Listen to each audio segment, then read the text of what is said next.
what I want to see. I don't know that I have a whole lot to talk about myself for an hour. He asked me how much time I wanted. I said, half hour, probably do it, maybe 5 or 10 minutes, but we'll see what the crowd thinks. And open things up with asking some questions. And then I brought some highlights of some audio things I've done over the years and some video clips. I kind of think of this as like my director's cut, how I got started in the business and some of my favorite things that I've ever done. But first of all, just if you guys want to shout out any questions, and I'll kind of start off like a little backstory, or I'm just kind of interested in what you might be thinking, and if not, I'll just kind of go into things. So please, gentlemen in the first, no. Anybody at all? All right, don't hesitate. Yes, sir. Very good question. Actually, I was trying to think of something clever over all the years, because that's the most frequently asked question is, did you come up with it? No, I didn't. It's been around since, I think, at least the 50s. If you look on YouTube or Wikipedia, a Caribbean song. It's been in music several times, and there's actually a guy called, what's his name? Fantastic Baby on YouTube, a Korean guy. He's got 250 million hits with a song called Wow Fantastic Baby, and the whole chorus is boom shakalaka, boom shakalaka. Well, the only thing that I can take credit for is saying it, but the funny thing is we were at Williams in Chicago, factory in the real industrial side of town, and one guy in the office just reached out, or leaned out the door, and he said, "Tell Tim to say boom shakalaka." He had just been listening to Sly and the Family Stone, bow now now, boom shakalaka laka boom, and that was it. Wish I had invented it, because I'd probably make some money by now. But the way I got into this was kind of a roundabout way. I went to Chicago to study at Second City, and trying to find my way into commercials, TV, theater, whatever. And instead, I decided to play music on the weekends with this guy right here, Rich Karstens, who worked on a bunch of games out there and is responsible for their DCS sound system, the first elaborate sound system for them. And we just loved laughing and having fun, and he introduced me to a couple of the other guys there, Chris Granner, John Hay. And one afternoon while we were playing, Chris Granner said, you do some voices, Second City. Can you do Mr. Howell? And I was like, Gilligan, maybe we could bribe Kona. And he goes, all right, you're hired. And that just started off. They asked me back every subsequent game, and I tried to go through a few. Popeye, I think, was the next one. Judge Dredd, Elvira, World Cup Soccer, NBA Pinball, The Shadow, Junkyard Dog, Attack from Mars, Revenge from Mars. So I was just having a lot of fun. Go in there, a couple hours, make $50 an hour. Felt like a rich man. It's really, really rich. You don't understand. That was a lot of money. And then when NBA Jam came along, Mark Turmel, who I never really met, but he had asked John Hay, who was responsible for doing the script and producing that whole game, just asked me if I was interested in doing this video game called NBA Jam. And I was a huge NBA fan, huge basketball fan, and of course said yes. And I still don't know to this day, I haven't ever asked him if they were auditioning anyone else, if they looked anywhere else, but I was kind of like their house voice guy. And you guys probably don't know, in the industry,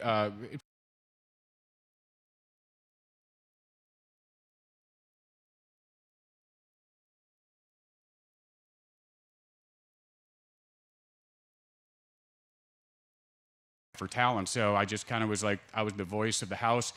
And then it went into NFL Blitz next, and they just kept asking me back and back. So I kind of was at the right place at the right time, but had a good background in comedy and a love of comedy. But oddly enough, no love or interest in video games, not at all. I went to college 77 to 81.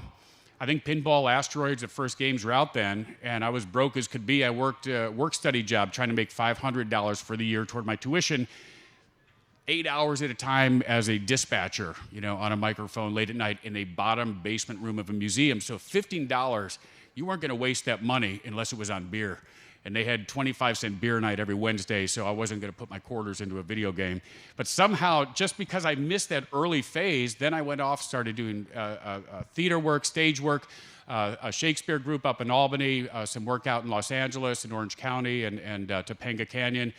So there was never any time I didn't have that normal kind of post-college life, and never went out to see what was going on as far as video games. And So all these years later, I have never played a full game of NBA Jam or any of my games or any other video game, maybe Pac-Man a few times. That's a weird thing. When I was out in Vancouver years ago doing NHL hits, the guys would take me up to the studio after we had done a session and ask me if I wanted to play, and I'd be up on the big screen and everybody gathered around. They were all excited that I was there, and you know, I got the controller in my hand and I was frozen. I didn't know anything about what any button did. So I grabbed it and I just started pushing things, and guys started bumping into the boards on the hockey rink, and then the screen froze. Worst nightmare. And they're all kind of looking at me, and I went, you know what? I think I just heard a weird glitch in this. You know, why don't you take over? I want to listen to make some notes here. That's it. Got out of it. So, yeah, no video games, and I'm a terrible pinball player. Just every single time down the gutter. I see everybody with their flips, and you take the ball, you move it over to this one, you hold it, and then you flip it back the other one. Nah, suck at it. It's the worst player ever. But I love to listen to those games. And I was in there, it's a little frustrating, a little crazy. The noise in there is just some part of hell in there, like just the overall sound, and feels like what it must be like to be a crack addict, speed addict, and just a complete, I shouldn't say it. That's going to be on YouTube later. But I felt like I was a speed freak in there, just like, you know, paranoid schizophrenic. There's so many sounds, and I couldn't hear any of my voices. So it is frustrating sometimes when I go to bars and in the early days going to arcades wanting to hear things, because you know the old like 90s especially, like these dark little halls of, you know, just all that noise and a lot of dirty stuff going on in there.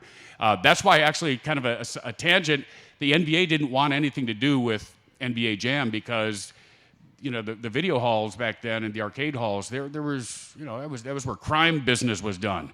And people who owned ran the arcades were criminals, coins, cash money. But Mark Turmell talked him into getting the game going, and we were really lucky because that was the first licensed game by the NBA. But where was I? Back to the doing the voices in the beginning. We improvised a lot in the studio, but we had a lot of good folks out there. John Hay wrote the whole script for NBA Jam, and every time we did a pinball game, it would just say whatever you want. And someone reminded me the Scared Stiff one was based on, anybody remember SCTV, Count Floyd? Like, what time is it? Time to get scared stiff! I didn't remember I said that. So moving on, with that going on, I never thought that would lead to any kind of career or long-lasting thing. It was just extra. It was like cutting lawns and having fun doing it. But my buddy Rich and I, he's a wizard in the sound studio and one of the few people that had his own studio at home. And we just decided to put together some of our own comedy stuff. So right now, as I said, I'm going to play some of my director's cut things. Hey, Mike, if you want to cue up the sound clip to Hercules in just a second, I'll give you a background. We had this idea that we would just get together and laugh, and had this idea of if Hercules